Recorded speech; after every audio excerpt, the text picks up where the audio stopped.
कथा महाबली हनुमत की, रुचिकर लीला राम भगत की। जय जय जय रघुनंदन राम जय। Hey everyone, good evening. আবার একটা নতুন ভিডিওর সঙ্গে ঋতুস ব্লগে সকলকে অনেক অনেক ওয়েলকাম।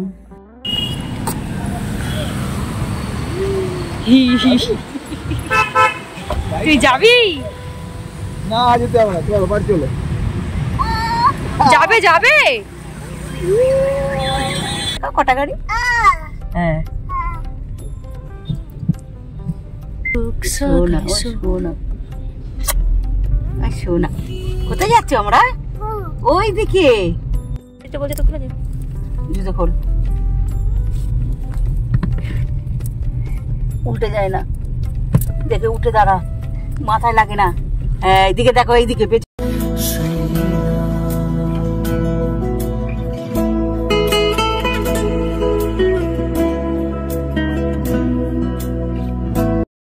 किंतु कपीश विफल पर हारा पवन। আমরা চলে এসেছি মন্দিরে।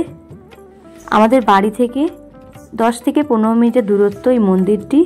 নিউ টাউন ইকো পার্কের একদম পিছনে শ্রীরাম মন্দির। এই মন্দিরে প্রবেশ করার আগে ভগবান শ্রীরামের সবচেয়ে প্রিয় ভক্ত হনুমানজির দর্শন করা যায়। কারণ হনুমানজির এই মূর্তিটি প্রায় 151 ফুট উচ্চতা। এই মন্দিরটি অনেকটা এরিয়া নিয়ে তৈরি। মন্দিরে প্রবেশ করার একদম প্রথমেই ডান দিকে হনুমানজির এই মূর্তিটি রয়েছে, যেটি দেখলে মন প্রাণ একদম শান্ত হয়ে যায়। আর এত সুন্দর লাগছিল দেখতে যে মনটাই ভরে গেছিল। এই সামনেটায় রামায়ণ গ্রন্থে লেখা বিভিন্ন গল্প তুলে ধরা হয়েছে। তোমরা যারা এই ভিডিওটা দেখছো, ইকো পার্ক বা নিউ টাউনের খুব কাছাকাছি থাকো, এখনও আসোনি এই মন্দিরে, একবার এসে ঘুরে যেও। সত্যি ভীষণ সুন্দর। আর এখন 2025-এ দাঁড়িয়ে মন্দিরটি আরও বেশি সুন্দর করে তোলা হয়েছে। এখানে আরও নতুন নতুন মন্দির হয়েছে, সবটাই তোমাদের সঙ্গে ভাগ করে নেব। হনুমানজির মূর্তির একদম পাশে আমাদের ভগবান মহাদেবেরও একটি ধ্যান মূর্তি প্রতিষ্ঠিত হয়েছে, যেটির উচ্চতা একদম হনুমানজির মতোই। দেখেই সত্যি মন ভরে যাচ্ছিল। এর আগে আমি এখানে অনেকবার এসেছি, কিন্তু অনেক বছর আগে। ভগবান মহাদেবের এই ধ্যান মূর্তিটি দেখে সত্যি ভীষণ ভালো লাগছিল। তাই আমি এই মূর্তির চারিপাশ একবার প্রদক্ষিণ করছিলাম। এই মন্দিরে প্রবেশ করার আগে এবং পরে সমস্ত জায়গায় তোমরা দেখতে পাবে আমাদের ভগবান শ্রীরামচন্দ্রের নাম লেখা আছে, যে নামটি শুনলে ও চোখে দেখলে আমাদের মনের শান্তি আরও বেশি করে বেড়ে যায়। চলো এই দিকটা ঘুরে এবার আমরা মেন মন্দিরের দিকে প্রবেশ করি। এখন সত্যিই মন্দিরটা আরও সুন্দর হয়েছে এবং আরও একটা নতুন মন্দির প্রতিষ্ঠিত হয়েছে। যে মন্দিরটা দেখে আমি কিছুক্ষণের জন্য মনে করছিলাম যে আমরা বাইরে কোথাও ঘুরতে চলে এসেছি। এখানে একটা খুব সুন্দর রথ রয়েছে, যে রথটি 7টা ঘোড়া নিয়ে আসছে এবং সেখানে বিভিন্ন দেবদেবী রয়েছে এবং রথের একদম মাথায় মহাদেব নটরাজ রূপে বিরাজ করছে। এছাড়াও বিভিন্ন দেবদেবীর মিলিয়ে এই মন্দিরে আরও একটা শান্তি বজায় রাখে। নতুন যে মন্দিরটি আছে সেই মন্দিরে প্রবেশ করার পর এক মুহূর্তের জন্য মনটা জাস্ট ভালোই হয়ে গেল।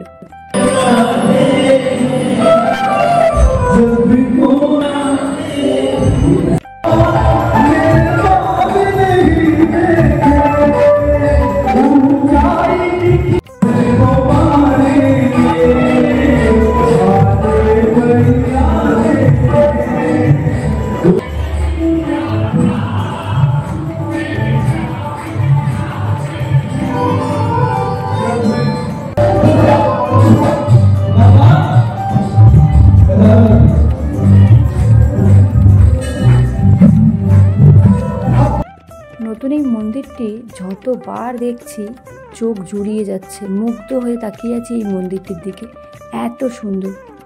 তাই বারবার তোমাদের সঙ্গে এই মন্দিরটি ভাগ করে নিচ্ছি। আর ডান দিকে রয়েছে পুরনো মন্দিরটি, যে মন্দিরটিও অপূর্ব সুন্দর।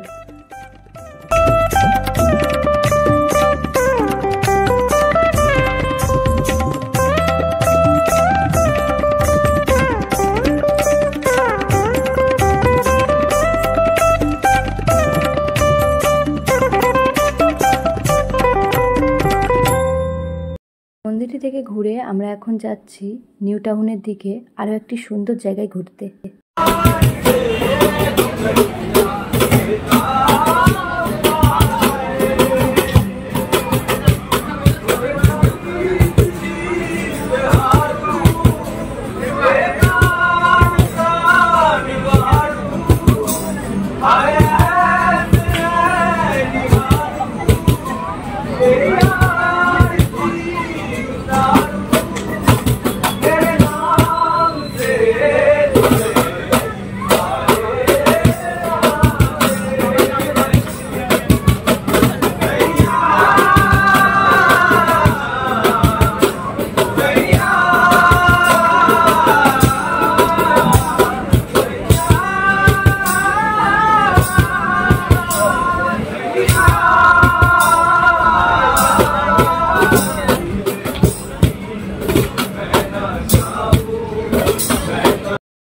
সন্ধ্যাবেলা নিজের মন মেজাজ ভালো রাখার জন্য সানডে একটা দিন এই জায়গায় ঘুরতে না আসলে সত্যিই বড় কিছু মিস করা হয়ে যাবে।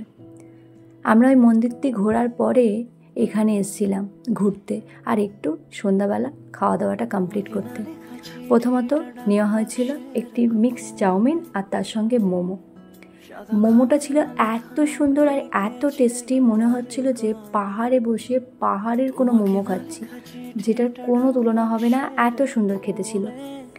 টিফিন কমপ্লিট করে আমরা চলে এসেছিলাম সোনাঝুরি হাট, যেটি নিউ টাউনে শুক্র শনি রবি এই 3টা দিন বসে।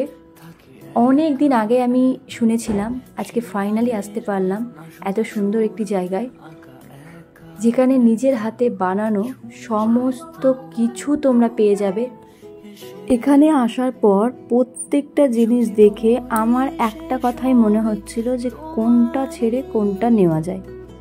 এত সুন্দর কারুকার্য প্রত্যেকটি জিনিসের, সত্যি মন ভালো করে দেওয়ার মতো একটা পরিবেশ। উইকেন্ডে একটা সন্ধ্যা কাটানোর জন্য নিউ টাউনের সোনাঝুরি হাট একদম বেস্ট, যেখান থেকে কিছু না কিনলেও এইসব জিনিস দেখলে মন ভালো করার একটা শান্তি তোমরা এমনি পেয়ে যাবে। কিন্তু হ্যাঁ, প্রত্যেকটা জিনিস এতটাই সুন্দর আর এতটা নিখুঁতভাবে তৈরি করা, আমাদের ভারতবর্ষে অবস্থিত প্রত্যেকটি শিল্পকলা এবং শিল্পী যে কতটা নিখুঁতভাবে সমস্ত কিছু গড়ে তুলতে পারে তার একটা জলজ্যান্ত উদাহরণ এখানে রয়েছে। এখানে আসলে প্রত্যেকটা জিনিস অপূর্ব সুন্দরভাবে তৈরি, দেখলেও মনটা ভালো হয়ে যায়। এখান থেকে আমরাও বেশ কয়েকটা জিনিস কিনেছিলাম আমাদের পছন্দ মতো, বিশেষ করে সমস্ত জিনিসটা বাবাইয়ের উপলক্ষ করে। এই ফুলটা আমার ভীষণ পছন্দ হয়েছিল, যেটা হাতে তো বোনা, এখানে সমস্ত জিনিস হাতে তৈরি, কিন্তু এটা না উল দিয়ে বানানো।